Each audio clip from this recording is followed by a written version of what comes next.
2019 release ചെയ്ത് മലയാളികൾ അധികം അങ്ങോട്ട് ഏറ്റെടുക്കാത്തൊരു സിനിമയാണ് പട്ടാഭിരാമൻ എന്ന സിനിമ. കണ്ണൻ താമരക്കുളം സംവിധാനം ചെയ്ത ജയറാം നായകനായ സിനിമ മലയാളികൾ അത്രയ്ക്ക് അങ്ങോട്ട് ഏറ്റെടുത്തില്ല. പക്ഷേ ഇപ്പോൾ നമുക്ക് വരുന്നൊരു വാർത്ത എന്ന് വെച്ച് കഴിഞ്ഞാൽ തമിഴ്നാട്ടിൽ തന്തി വൺ എന്ന് പറയുന്ന ഒരു യൂട്യൂബ് ചാനൽ അതിൻ്റെ തമിഴ് വേർഷൻ റിലീസ് ചെയ്തിരുന്നു.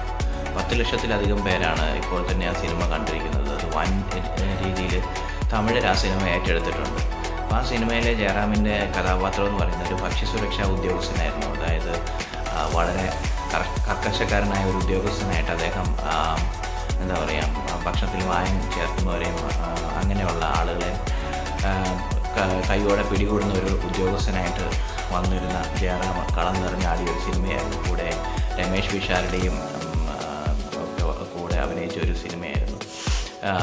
ആ സിനിമ അന്ന് അതിൽ പ്രധാനപ്പെട്ട ഒരു കഥാപാത്രം ചെയ്തത് നമ്മുടെ ബൈജു ആയിരുന്നു. ബൈജുവിൻ്റെ ക്യാരക്ടറും അതിൽ വളരെ വ്യത്യസ്തമായൊരു ക്യാരക്ടറായിരുന്നു.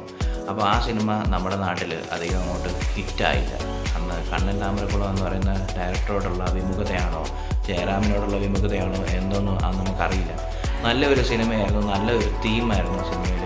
കാരണം ഇന്നത്തെ ഈ കാലത്ത് ഒരുപാട് എന്താ പറയുക, ഭക്ഷണവുമായിട്ട് ബന്ധപ്പെട്ട് ഒരുപാട് കാര്യങ്ങൾ നമ്മുടെ ഈ നാട്ടിൽ ഇപ്പോൾ നടക്കുന്നുണ്ട്. ഒരുപാട് മായം കലർന്ന ഭക്ഷണമാണ് നമുക്കിപ്പം നമ്മുടെ നാട്ടിൽ എന്താ പറയുക ഇറക്കുന്നത്. കാരണം ലാഭത്തിന് വേണ്ടിയിട്ട് ഒരുപാട് മായം കലർത്തി ഭക്ഷണം അത്രയ്ക്ക് നല്ല സുരക്ഷിതമല്ലാത്ത സാഹചര്യങ്ങളിൽ കച്ചവടം നടത്തുന്ന ഒരുപാട് സ്ഥാപനങ്ങളും കടകളും ഇന്നത്തെ നമ്മുടെ ഈ കാലത്തുണ്ട്.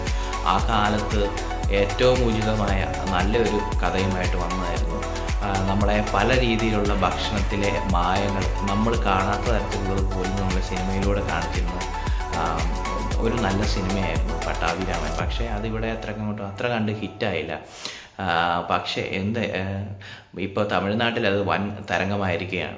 അതിൻ്റെ തമിഴ് പതിപ്പാണ് ഇപ്പം യൂട്യൂബ് ചാനലിൽ കൂടെ ഹിറ്റായിരിക്കുന്നത്. അവിടെ തമിഴ്നാട്ടിൽ നേരവും അതുപോലെ തന്നെ മഞ്ഞുമൽ ബോയ്സും ഒക്കെ തിയേറ്ററിൽ ഹിറ്റായതുപോലെ തന്നെ ഇപ്പോൾ യൂട്യൂബിൽ തരംഗമായിരിക്കുകയാണ് പട്ടാഭിരാമൻ. അവിടുത്തെ ജനങ്ങളത് ഏറ്റെടുത്തു. അപ്പോൾ അതിൻ്റെ താഴെ വന്നിരിക്കുന്ന കമൻസൊക്കെ എന്ന് പറഞ്ഞു കഴിഞ്ഞാൽ ഭയങ്കര നല്ല ഒരു രീതിയിൽ ആ സിനിമയെ പ്രൊമോട്ട് ചെയ്യുന്ന രീതിയിൽ, അല്ലെങ്കിൽ ആ സിനിമയുടെ നല്ല വശങ്ങളെക്കുറിച്ച് ചർച്ച ചെയ്യുന്ന ഒരു രീതിയിലേക്ക് ആ സിനിമ മാറിയിരിക്കുകയാണ്. എന്തായാലും മലയാളത്തിൽ നിന്നൊരു സിനിമ കൂടെ തമിഴ്നാട്ടുകാരെ ഏറ്റെടുത്തതിൽ ഒരുപാട് സന്തോഷം.